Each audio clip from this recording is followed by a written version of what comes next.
Yes. 5, 4, 3,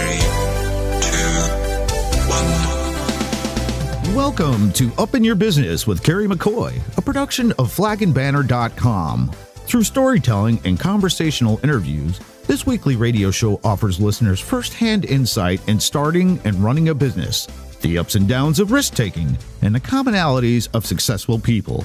Connect with Kerry through her candid, often funny, and informative weekly blog, where you'll read and comment on life as wife, mother, daughter, and entrepreneur. And now it's time for Kerry McCoy to get all up in your business. I'm Kerry McCoy, and it's time for me to get up in your business. Before we start, I want to introduce the people at the table. We have, who you just heard from, Tim Bowen, our technician, who'll be taking your calls and pushing the buttons. Say hello, Tim. Hello, Tim. And recording our show to make a podcast available next week is our technician, Jesse. Thank you, Jesse. No problem. If right now you're sitting at your computer, you might want to watch us live on flagandbanner.com's Facebook page. It's kind of fun to see what goes on behind the scenes. I didn't do anything extremely strange before we went on today. I'm kind of disappointed. But it's still fun to see that we are gender neutral. We are gender diverse. There's a lot of us in this room. It's kind of fun to see it on flagandbanner.com's Facebook page. This show, Up in Your Business with Kerry McCoy, began with entrepreneurs in mind, a platform for me, a small business owner and a guest, to pay forward our experiential knowledge in a conversational way. As with all new endeavors, it's had some unexpected outcomes, like the show is not just for entrepreneurs and wannabe entrepreneurs, but for everyone. We are all inspired by everyday people's American-made stories of how they worked hard, took risks, and found their voice. Another is that business is creative, more so than really I ever thought. You think of restaurants as being creative, but there is creativity in all of business. And last, behind each of my successful guests is the heart of a teacher. My guest, entrepreneur and local legend, Chef Mark Abernathy, has been teaching Arkansans how to eat exotically for 4 decades. Today, we are going to hear all the trials and tribulations of opening not just one, but 6 different successful restaurants in the greater Little Rock, Arkansas area. I think it's 6. It may be more. 4. No, 5. 5. We're going to count them here in a minute. And we'll learn how some of the city's amenities that you may take for granted are because of Mark's vision and hard work, like alcohol on Sunday, the Central High School Museum, and even more. If you're just tuning in for the first time, you may be asking yourself, what's this lady's story and why does she have a radio show? Well, Tim is here to tell you. Over 40 years ago, with only $400, Kerry McCoy founded Arkansas Flag and Banner. During the last 4 decades, her business has grown and changed dramatically, from door-to-door sales to telemarketing to mail order and catalog sales, and now Flag and Banner relies heavily on the internet, including our newest feature, live chatting. Each decade required a change in sales strategy and procedures. Her business and leadership knowledge grew with time and experience, as well as the confidence to branch out into multimedia marketing that began with our nonprofit, Dreamland Ballroom, as well as our in-house publication, Brave Magazine, and this very radio show you're listening to now. Each week on this show, you will hear candid conversations between her and our guests about real-world experiences on a variety of businesses and topics we hope you'll find interesting. Kerry says that many business rules like treat your employees well, know your profit margin, and have a succession plan can be applied across most industries. What I find encouraging is her example that hard work pays off. Did you know that for 9 years, while starting Flag and Banner, she supplemented her income with many part-time jobs? And that just shows that her persistence, perseverance, and patience prevailed.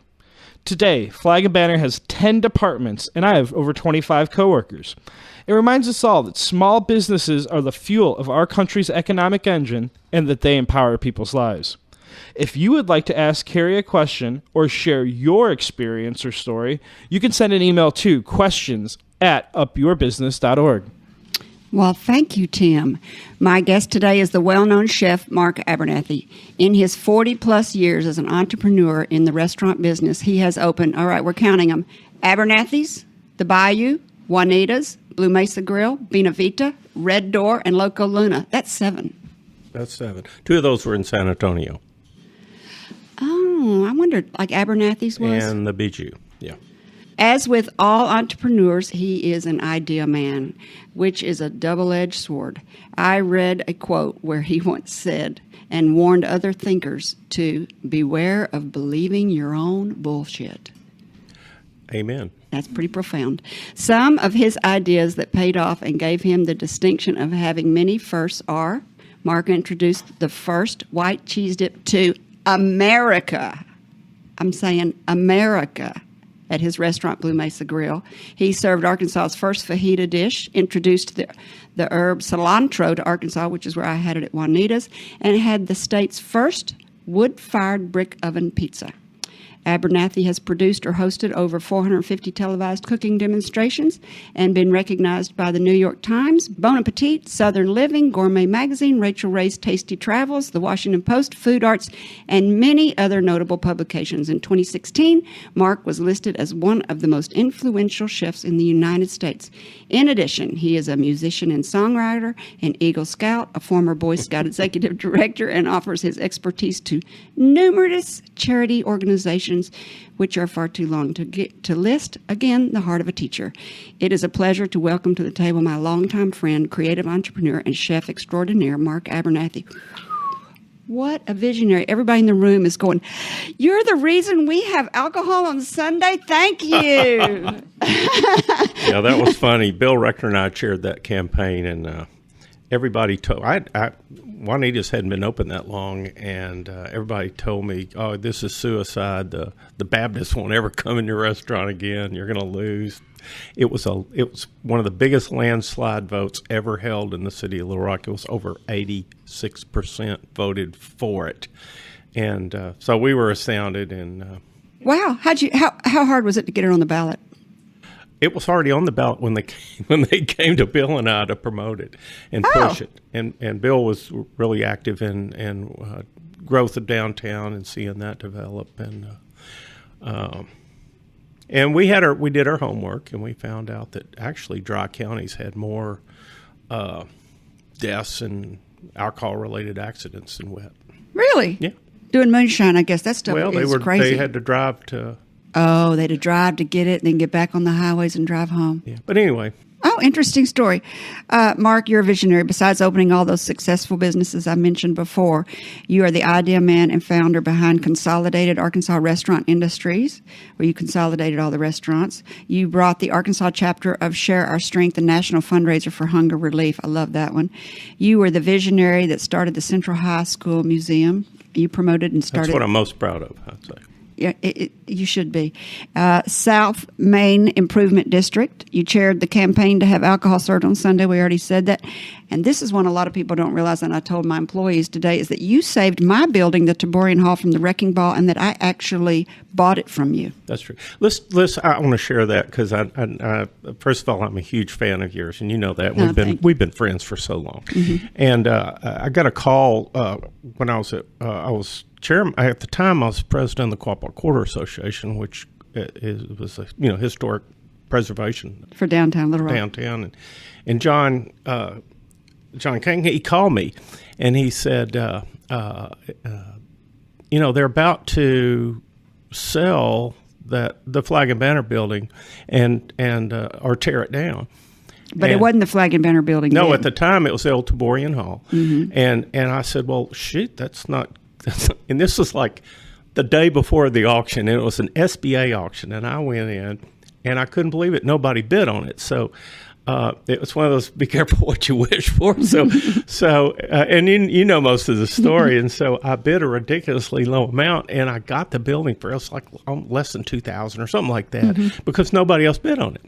And I said, oh, this is great. And then the reality set in, because with the building, in order, I had to go before the city and give them all these assurances that I would insure it, that I would put fences around it, that I would protect it, and also I made them a promise that I would not sell it unless I found a buyer that I felt like was for real and would really take care of it and rehab it.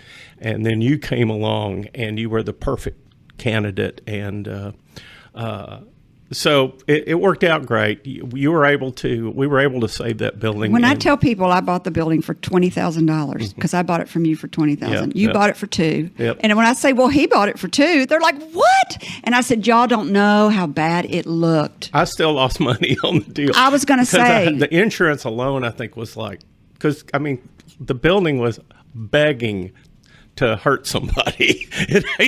you know the condition of it. So the insurance companies, I had to beg them to insure it in the first place, and I think the insurance alone was like about $9,000 or $10,000. How many years did you have it? I had it probably 2 years. 2 years? About a year. Yeah, you probably did lose money on that deal. So let's talk about your education. I found it really, really interesting. Bachelor's degree of Science and Business Administration with an emphasis in banking and finance from the University of Arkansas at Fayetteville. Here's what I think is interesting. And that you attended the University of Mexico for graduate studies in macroeconomics and Spanish. Sí. Estudié en México, sí. I have no idea what you said. Was that in Mexico or in New Mexico? It was in San Antonio. It was the University of Mexico. They have a branch in San Antonio. And when I went down there, I had already started some graduate work in economics, so I wanted to continue that. And also, I thought, well, what the heck? While I'm here, I'll take some Spanish. And that was wonderful. That was wonderful, learning how to speak Spanish. Is that how come all of your restaurants, or a lot of your restaurants, have this Mexican cuisine? No, actually, I came back. I was in the restaurant. I started with Fridays back when they first started, and then was one of the original managers, TGI Fridays, when we went, because the third one... With Buster's? No, this was before Buster's. Wow. The third Fridays in the United States was here in Little Rock down at 3rd and Victory, where Cotham's, is. And so... and they also served the first mixed drinks, by the way. And, really? And as a restaurant where you could actually walk in and buy a mixed drink. But anyway, so... no wonder it was so popular. Yeah, so I started off there, and there were only 3, and there were franchises, and this big group came, bought the franchise rights for Fridays. We went to Dallas and opened the Dallas Fridays, which became the prototype of all the Fridays everywhere, with the bar in the middle and all this stuff, and it was a monster success. So I got hooked. I was in the restaurant business, and I was having a ball. I mean, you can imagine I was young and making money and having fun. And drunk girls everywhere. Everywhere. We used to say there were 3 flight attendant schools in Dallas at the time: Braniff, Southwest, and American. We used to say it was clubbing baby seals night. Oh my God, that's just wrong. I know it's clubbing wrong. Baby seals. That's wrong. Very, very inappropriate these days. Yes, but you are. The bottom line was that they were just as bad as we were. Come on. So Fridays was a wide open free for all, because that was back in the free love days. I was just about to say, people don't realize my wife that. is cringing right now. Sorry, No, Lynn. I am not, because we have come a long way, baby. That was women's lib, was free love was everywhere. We were having the sexual revolution. It was awesome. And I couldn't be happier to see it happen. Anyway, so I got hired by a group to go to San Antonio and do kind of a knockoff on Fridays. I fell in love with the Latin culture. I fell in love with real Mexican food, because back then, not saying that Browning's and Mexico Chiquita wasn't good Mexican food, but it was what we would call a Sonoran style, a Southern California style of Mexican food, as opposed to Tex-Mex. And man, I had that real Tex-Mex down there, and it was like, the heavens parted. And I said, this is the good stuff. So anyway, had you already been to college? Yeah. You'd already been to San Antonio. Yeah, I had a degree in banking finance, but when I graduated from Fayetteville, I had hair halfway down my back, and I was a full-blown hippie. And you were in a rock and roll band, weren't you? And I was a band and all that stuff. So I said, man, I'm not this banking in Arkansas in 1972. I would not be hired. No, you wouldn't. So I just kind of stumbled into the restaurant business, found that I loved it, and stayed with it. So anyway, when it came time, after I had been successful in Texas and San Antonio, my father was sick. I'd just gotten married. I wanted to start a family, and I said, it might be a good time to come back to Little Rock.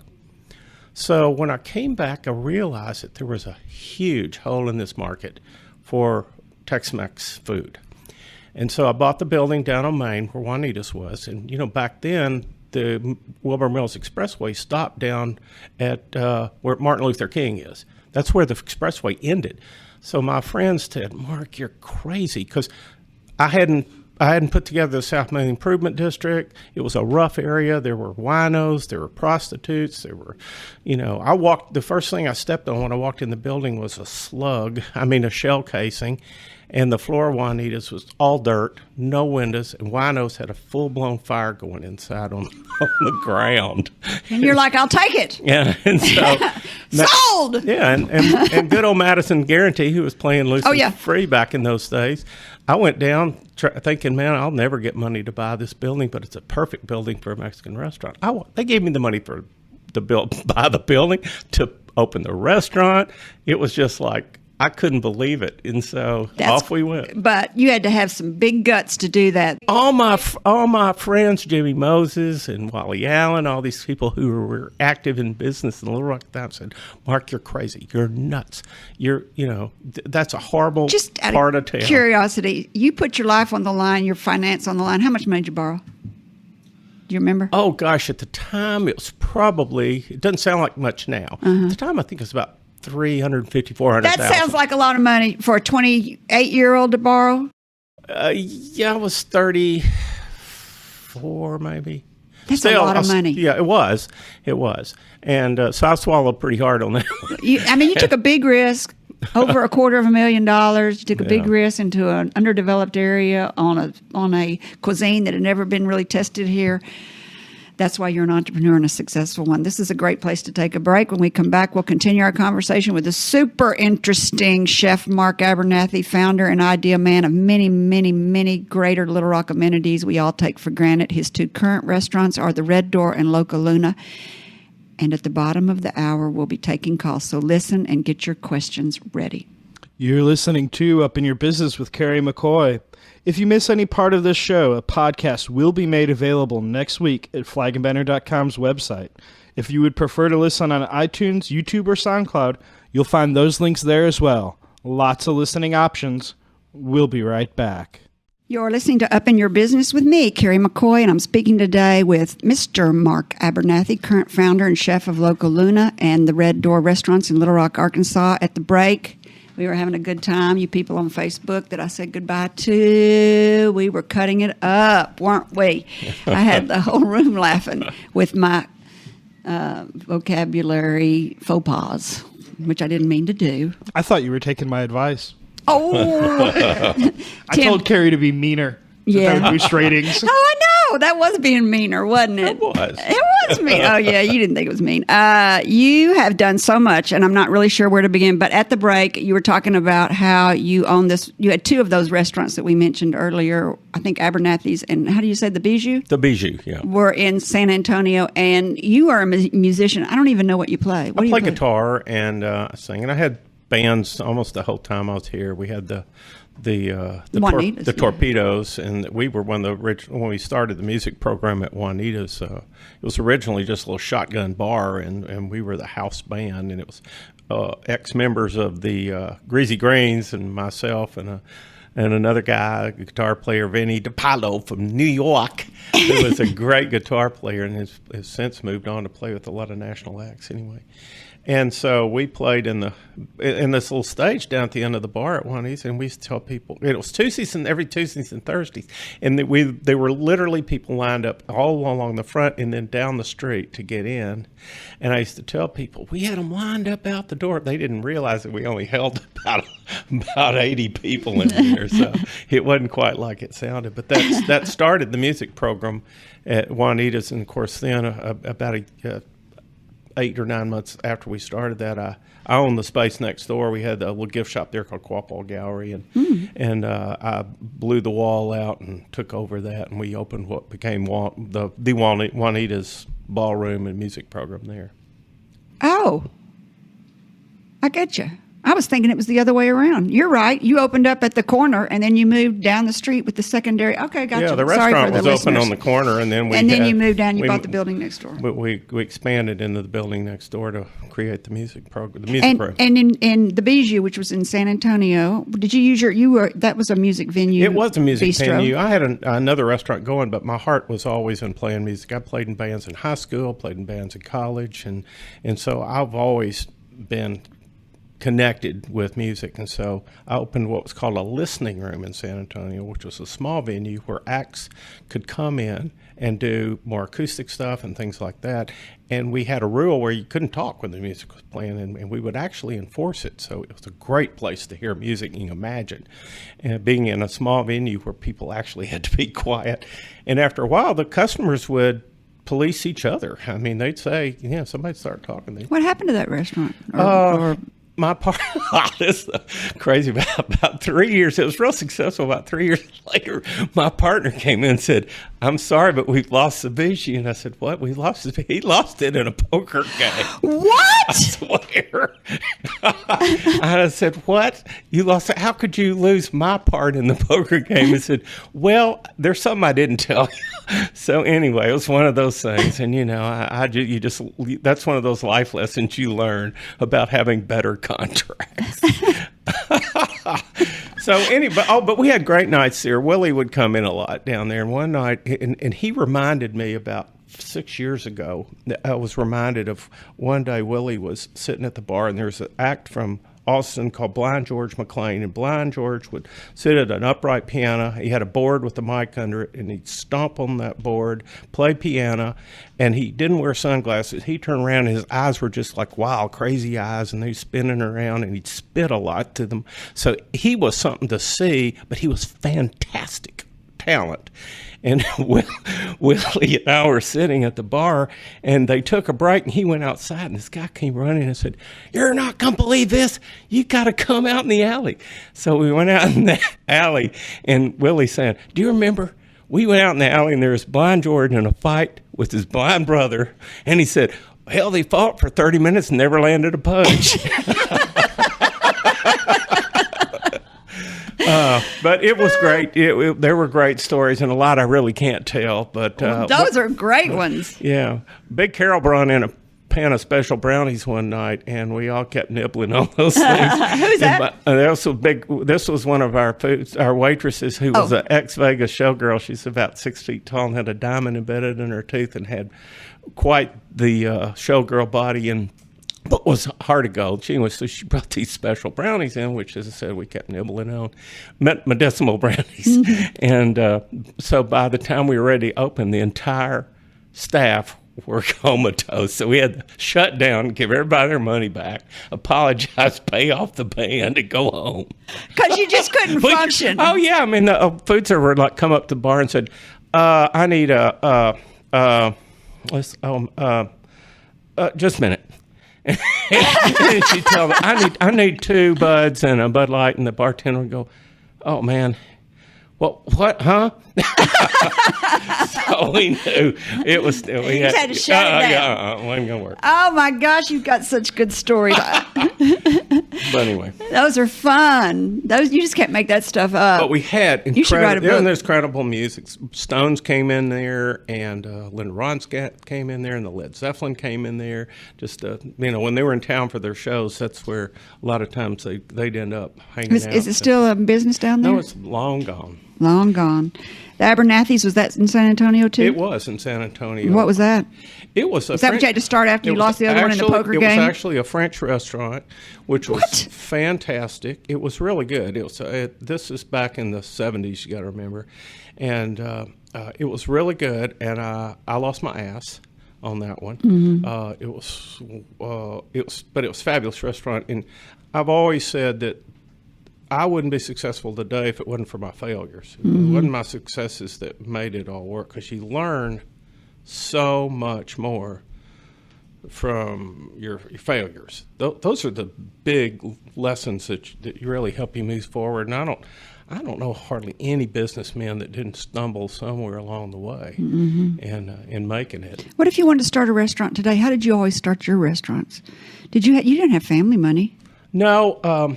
Well, the SBA helped back then when I got the loan for Juanita's. We got an SBA guarantee, which allowed a starting entrepreneur like me to really leverage what. Did Juanita's come first, or did the Bijou and Abernathy's the Bijou come? and Abernathy's were first. That was before and that was when I was in San Antonio, and I had closed those and sold them or moved on, and so Or lost in a poker game. yeah, or lost in the poker. And so when I came back here, actually moved back to Little Rock as an executive for the Boy Scouts, which is a little different story. But Wow. yeah, I worked for them for a while and absolutely loved it, but I wanted to get back in the restaurant business, and so while I was working for the Scouts here, I put a deal together, and that's what really was my intention, because I saw such a hole in this market for Mexican food, and So- it turned out to be right. So how did you start your restaurants? You bought down in San Antonio. How'd you get the money, or did you partner with somebody who had money? Yeah, I partnered with So if you people want to down open up a restaurant, we had the guy from Dugan's. We had Dugan in here, and he said he partnered with a guy who had money, and then I think he said he ended up buying his partner out when his partner wanted. Mm-hmm. What do you think about partnering with in the restaurant business? If you read your contract and the guy doesn't lose it. Other than who you decide to marry, I would say the biggest decision that you're going to make if you're going to be a businessman is who you're going to get in bed with there. Who's going to be your partner, because it can work both ways. It can make you miserable. It can make you successful. Do you do 50-50? It depends. All deals are different. I mean, I have a partner in Loca Luna and Red Door who's been my partner since the very beginning. He's a guy I went to high school with, and there's not a better I can't imagine a better partner, because he had the additional financial strength that I needed, and he had the sense to say, okay, well, it's going to sink or swim on your talents, not mine. I mean, I'm a surgeon. So, and it's been that way all along. He was there early every time I needed him. And there's probably a number of times I could have bought him out or this or that, but we're still partners and still best Is there friends. something that makes you know how do you know when you got a good partner or when you don't? In this case, part of it was luck, but I also knew him as a person. And I think you want to really think about who, not just do they have the money or the ability to help you, who is the person behind that face? Is he a good man? Is he honorable? I have no trouble dealing with a handshake from my standpoint, but it's a foolish thing to do in this business climate because circumstances change and people change. But I think you can find out and feel like that you're dealing with somebody who's honest and honorable, and then you just trust. Trustworthy. Yeah. I had someone tell me one time over breakfast, never go into business unless you own the 51%. I think that's good advice if you're going to do all the work. Now, if he's taking all the risk, then, and you don't have much at stake, then I don't think that's necessarily going to apply because, I wouldn't do that. What about three people? You ever done a three-way? Oh, yeah. I've had, when I opened Bene Vita, the Italian restaurant, we had a five-way. But they were all friends of mine. And they were college friends and people that I knew, and same exact thing. I knew them as honorable men, and they knew me and respected me as an honorable man. Mm-hmm. And so if you start off with that kind of relationship, and I think that's the same thing in a marriage or anything else, if you start off with the right foundation, you got a better chance. And so when Bene Vita, it did okay. It never made much money. And so when I converted it to Red Door, I said, you know what? I think Red Door will make more money. And not that Bene Vita never lost money, but it just wasn't. I said, this is a great location. I think we can change the format. And it really worked. It worked great. And so it's been much more profitable. What did Bene Vita sell? Was it Italian? Isn't that what the Red Door is? No. What do you think the Red Door is? It's got pasta on the menu. Well, it does. But Red Door is kind of like Loca Luna. We call it nouveau schizophrenic. Which means everything. Yeah, it's everything, and it's whatever. Well, this sounds good. Let's put this on the menu. And, I think people will eat this, and that's what goes on the menu, and we do a good job of it if we decide to put it on there. And, of course, Red Door has really developed a fabulous reputation of the best brunch in town. I mean, it is a brunch mecca, and on Saturday and Sunday especially, you can't get in the door. So, I mean, every Saturday and Sunday, it is full. That's nice. Yeah, it is nice.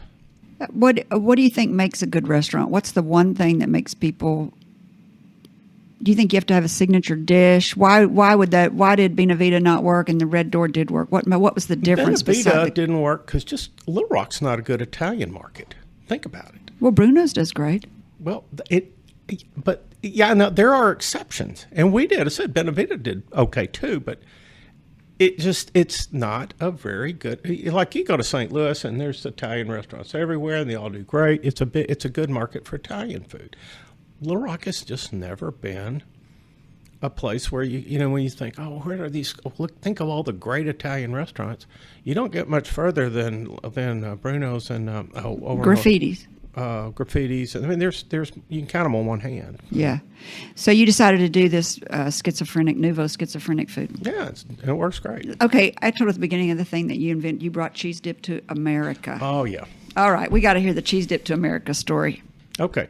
Well, as you know, white cheese dip. Well, Mexico's cheese dip was this Arkansas phenomenon that we all grew up with. I don't think everybody realizes that. No, when you grew up in Arkansas, especially Little Rock, it was Central Arkansas, really, not even Arkansas. If you grew up in Little Rock, North Little Rock, Central, you went to a Mexican restaurant, brownies, Mexican chiquita, whatever. You always got cheese dip. It was a rite of passage. You ate it. And it was a big part of any Mexican meal. It was automatic. So when I left Little Rock, I expected to find it, especially in San Antonio. It didn't exist.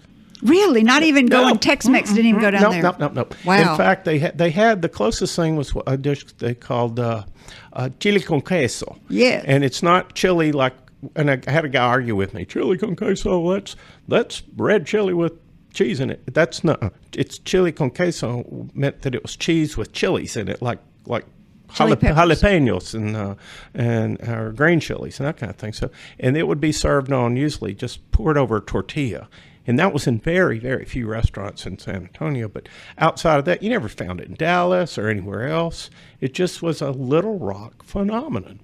So there was one other exception, and that was Rotel. Yeah. That Rotel took off in South Texas, and that was putting Rotel in Velveeta. And so that really took cheese dip out of Little Rock and spread it into kind of some of the southern Texas and that area. Then it just started growing. And so when I came back and opened Juanita's, my partner, one of my partners, Frank McGee, who is Scott McGee, local restaurateur, it's his dad. Yeah, it's his dad.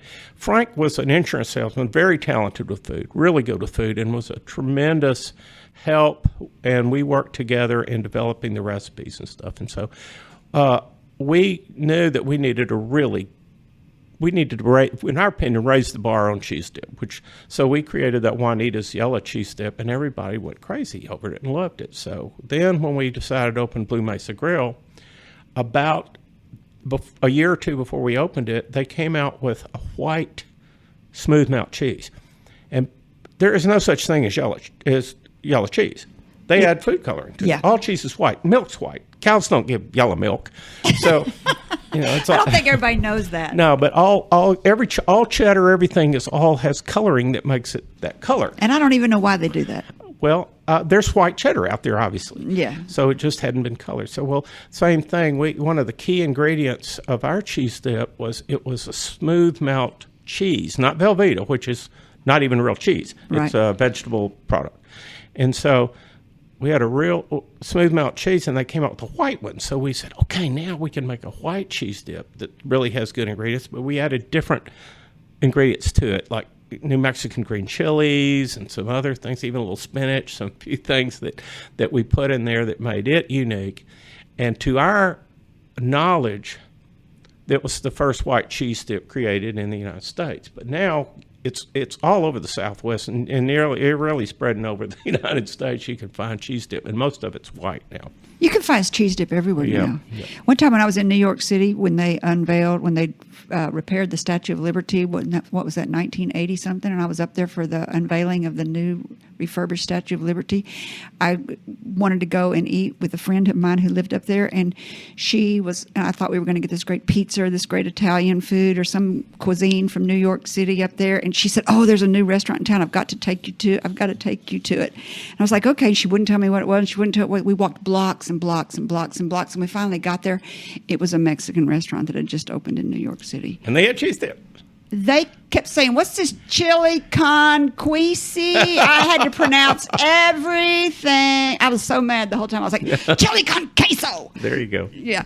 So, yeah, you're right. It's everywhere now. They had cheese dip in New York, and she thought it was the coolest thing that had ever happened. So it is a culinary claim to fame for Little Rock to be the cheese dip capital of the world. So the white cheese dip is nothing but uncolored cheddar cheese. Yes, basically. I had no idea. And there's even got chili dip contests. Are you part of that? We have a Little Rock chili dip contest. Yes. Not chili dip, cheese dip contest. We have never participated in that. And I guess maybe we should, but we just never figured we had anything That's to prove. how much everybody loves cheese dip, though. Yeah. But that's how much everybody loves cheese dip. I know. There's a cheese dip contest. The World Championship cheese dip contest is here. Yeah. All right, this is a great place to take a break. When we come back, we'll continue our conversation with the super interesting chef, Mark Abernathy, whose current restaurants are Loca, Luna, and the Red Door in Little Rock, Arkansas. And with most entrepreneurs, he has had his share of ups and downs.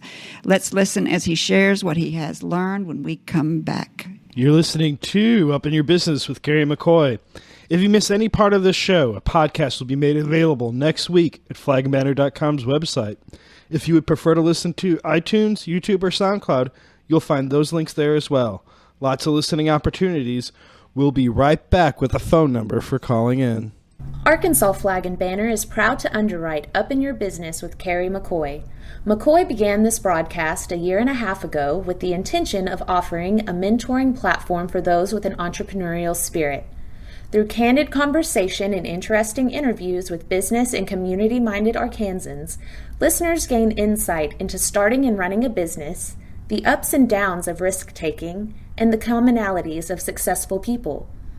Kerry McCoy, founder and president of Arkansas Flag and Banner, believes in paying knowledge and experience forward and developed this radio show as a means of doing so.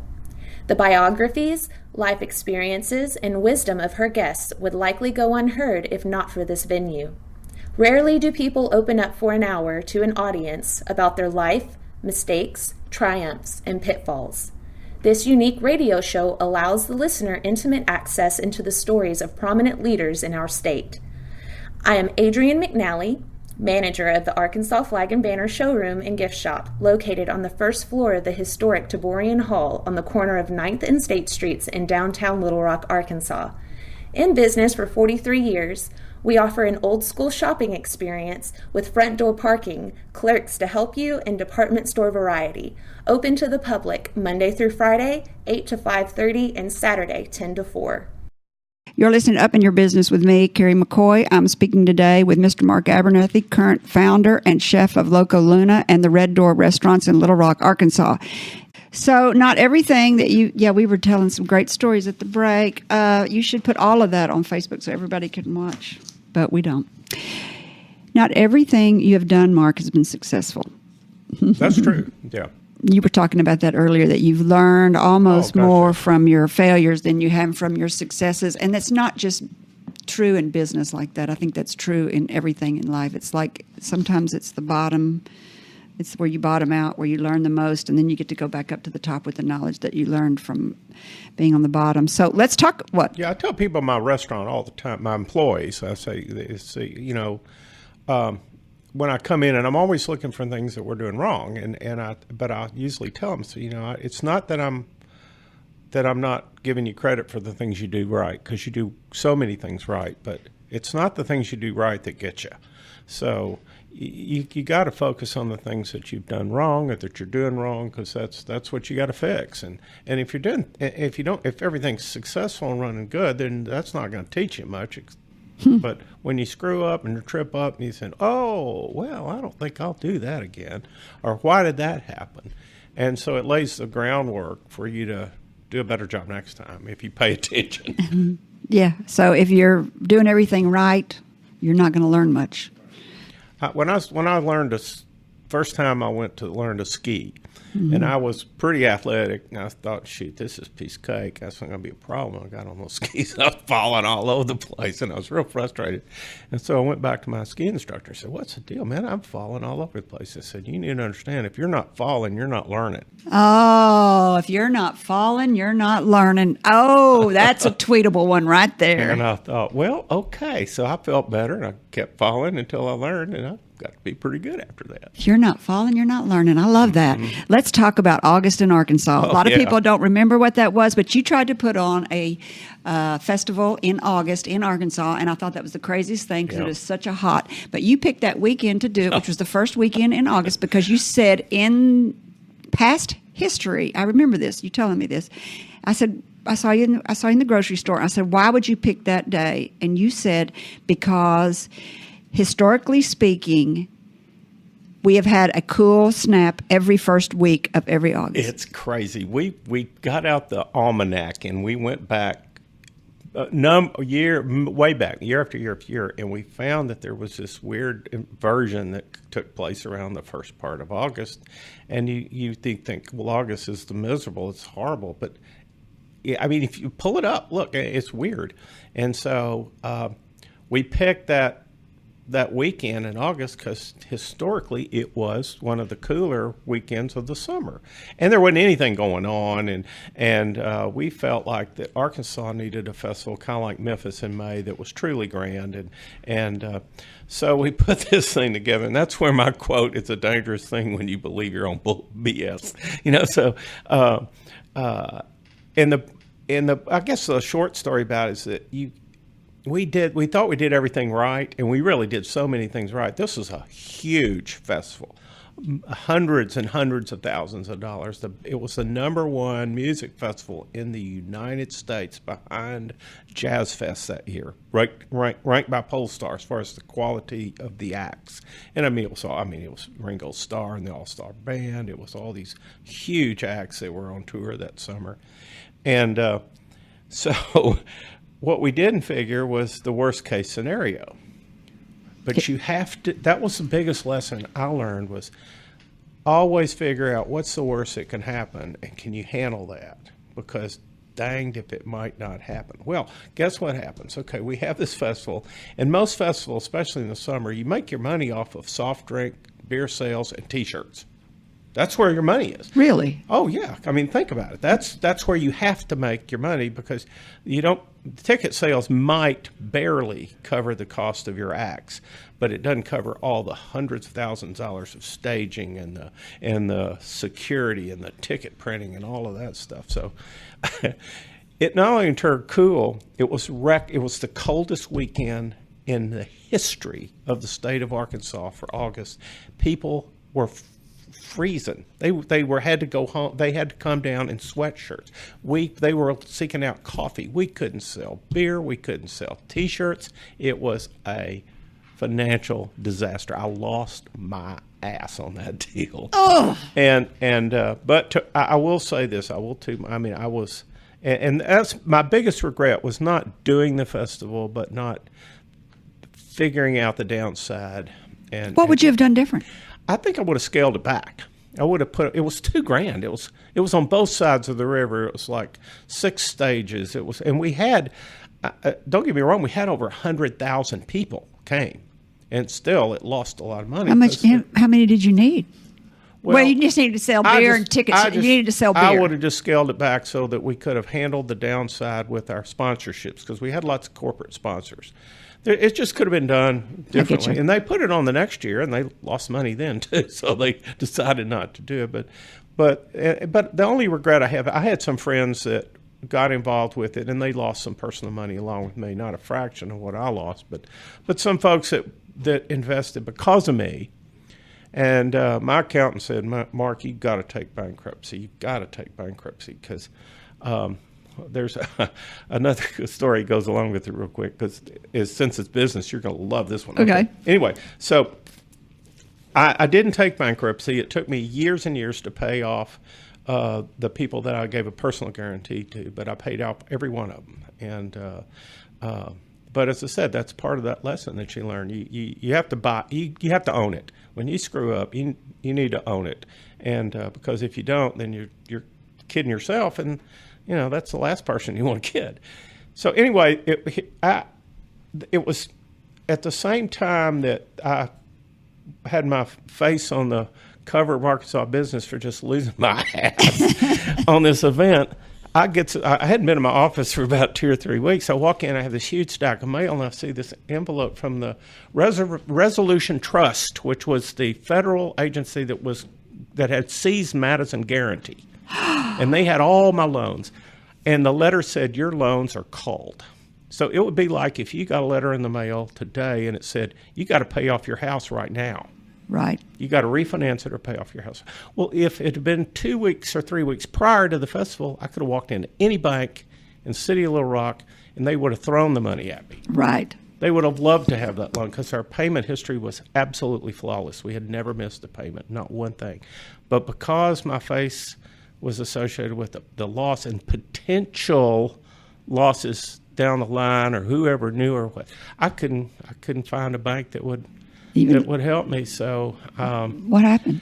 Well, I ended up making some deals, selling some more of my business to my partners, and doing. Which business were you in then? This was Juanita's, and I owned all that real estate down there too, not just Juanita's, but the lots all around it and the restaurants, and some of it on 100%. So I ended up selling off some of that, but I got. He's laughing. Well, because it brings back some funny stuff. I get this phone call. May Horn, who had Horn's Men's Store. She was an interesting woman, and she talked like this. A little woman, and she talked like this. So May Horn. She dressed all the best dressed men. All the best dressed men. That was her slogan for everybody that didn't grow up here. I get this phone call. May Horn's Mark, I got a guy in here. He's buying a bunch of suits with your credit card. And this gentleman was in there, and apparently I'd gotten hold of a credit card receipt out of the trash or somewhere. I'd paid off somebody at the festival. Turns out he was, and right after I hung up with her, Linus Raines from Excelsior Hotel said, Mark, do you know there's a guy up in the presidential suite? He's run up this huge bill. He claims he's one of your reggae acts. I said, no, we don't have a reggae act staying on the Excelsior. So it just, all this was all happening in the same afternoon. You're like, what's wrong with my karma? It was like, and I just sat back and I just started laughing. I said, okay, they can't eat you. They can't kill you. You just gotta. And so, if you can ride through that, you can ride through anything. Oh my gosh. Okay, so the bank called your note. The guy's in the Excelsior with the credit card that he's charging up the presidential suite, and another guy's at Mayhorn's buying suits. Yeah. And you're selling off your real estate to pay your debt, and you're on the cover of Arkansas Business for Loser of the Week. Yeah, that's right. That's right. Whoa, and you're laughing. Look at him, y'all. He's laughing. Wow. Well, I think the point is you come out the other side of those. Well, you got to tell us how you came out the other side. Well, I think you just realize the other thing that was super important for that, you realize after that what's really important. And one, you realize that you can get back up, get back on the horse, and just stick with the basis, and you can be successful again. The same formula that you used for success before will work again. Just, as I said, just don't start believing your own BS. Just do your homework a little bit better and cover the downside. And so I was able to. Did you sell Juanita's? I did, not right then. I sold it. We had also had Blue Mesa Grill going, which was you already had Blue Mesa going. Blue Mesa was going. It was successful and doing well. So did you sell everything to pay off your debt? That was part of the deal. I didn't really have to do that. All that kind of took place earlier on. What do you mean? You sold it all earlier? No. I decided to sell it. Part of it was to mainly it was to move on. I wasn't really happy with my current state of affairs in terms of my partners and how the business is going. I felt like it was time to go do my own thing, and so I moved on, and that's when I went and opened Loca Luna. And Juanita's moved down to the River Market. That was much later, and I kind of, when you have it's kind of watching your kid that you felt so good about not end up not doing so good. And so after I left, I owned Juanita's for the first 10 years and through all the heyday of the music time and all of that.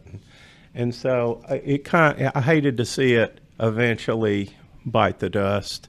And I thought there were a lot of bad decisions made along the way. And But you got to cut the cord, move on, and well, you got a great business going now. I do. I was with you on what was it, like maybe midday, and you were cooking, and I was talking about the flag business, and you were cooking for your restaurant, and you were leaving that day to go and cook for the Kentucky Derby. Yes, yeah. And I don't think I've seen you since then.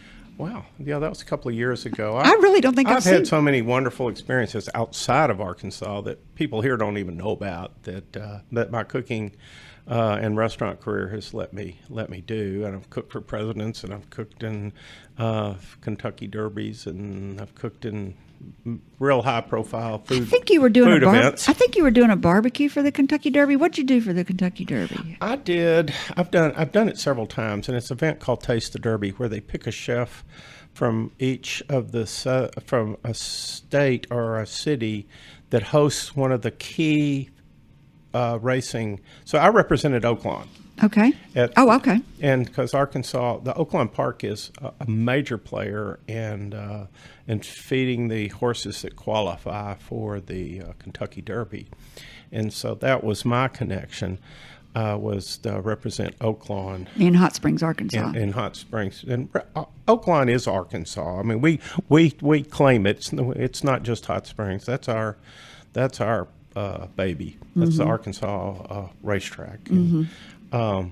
So they had some high-profile chefs from other tracks around the country. We fed 3,000, 4,000 people. What'd you feed them? I've said different things. The one you're talking about, I had a pork belly that I served over some War Eagle stone ground cheese grits with a kind of a muscadine, spicy muscadine glaze. It was fantastic. It was a big hit too. Oh wow, that sounds great. So what's next, Mark? I've been involved. I'm on the Founders Council. I was on the original Founders Council group for the Atlanta Food and Wine Festival. So I've been doing that now. We're going into our 7th year. And that's Atlanta, Georgia? Atlanta, Georgia. And what is it again? Say it again. It's the Atlanta Food and Wine Festival. It's turned into the largest Southern-themed food and wine festival in the country. It's huge now. And last year I took some chefs from Little Rock. I took Craig Raines and Matt Bell and then Rob Nelson from Fayetteville, and I organized a group to go to Atlanta and represent Arkansas in a couple of VIP events. And we had all the food press from all over the country was there. We really kicked their butts, I have to tell you. We did. I was so proud of those guys. We did great. We really did good. And so right now I'm not working as hard, but I still love what I'm doing. No retiring. No, I loved Willie Nelson. They interviewed him about a year or so ago, and I saw him on Sunday morning, that program, and said, Willie, when are you going to retire? He said, well, I play golf and a little music. What do you want me to stop? So, I'm kind of in the same boat. I go in, I eat free, I drink free, get to hang out with my friends, and I get a check. So, and I still work, but not as hard because I want to still love it, and I want to still not, So I've worked hard to get where I am. I want to enjoy it. So where did the name Loca Luna come from? Is that like a crazy moon? What does Loca Luna mean? It means a crazy moon, but actually if it was correct Spanish, it would be Luna Loca. But it means crazy moon. The alliteration seemed to work better, Loca Luna, than Luna Loca. But I don't know where it came from. It just popped up, said, that sounds like a fun name. Kind of like Red Door. I mean, Where did that? That's biblical, isn't it? well, no, I mean, it just, I don't know, just said, well, let's just call it Red Door. Part of that had to do with, I had this really incredible red door that hangs over the bar now, that was hanging over our mantle in our home, over our fireplace. And it's so cool looking. And I think one day I was looking at this, man, I'll just call the restaurant Red Door. And my wife looked at me, and I looked over at her. She said, no way. I said, no, we can take that door, and we can hang it over the bar. She said, not on your life. It'll never happen. Of course, it's hanging over the bar.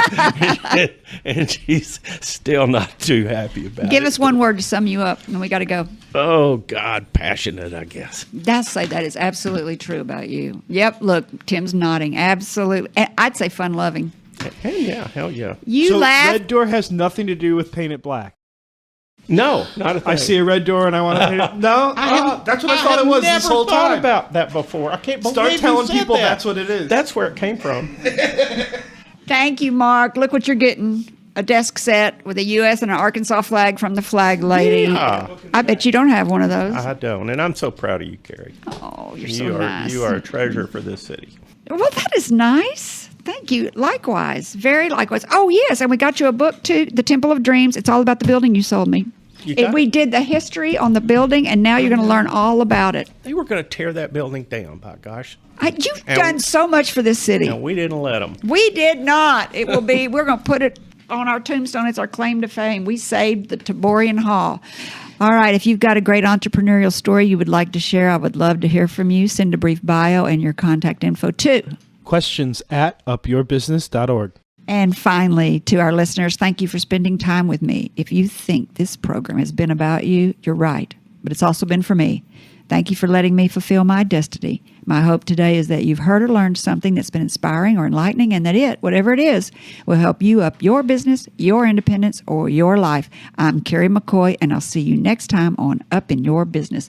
Until then, be brave and keep it up. You've been listening to Up in Your Business with Kerry McCoy, a production of flagandbanner.com. If you miss any part of the show or want to learn more about UIYB, go to flagandbanner.com and click on Radio Show. Like us on Facebook or subscribe to her weekly podcast wherever you like to listen. All interviews are recorded and posted the following week with links to resources you heard discussed on today's show. Underwriting opportunities available upon request. Kerry's goal is to help you live the American dream.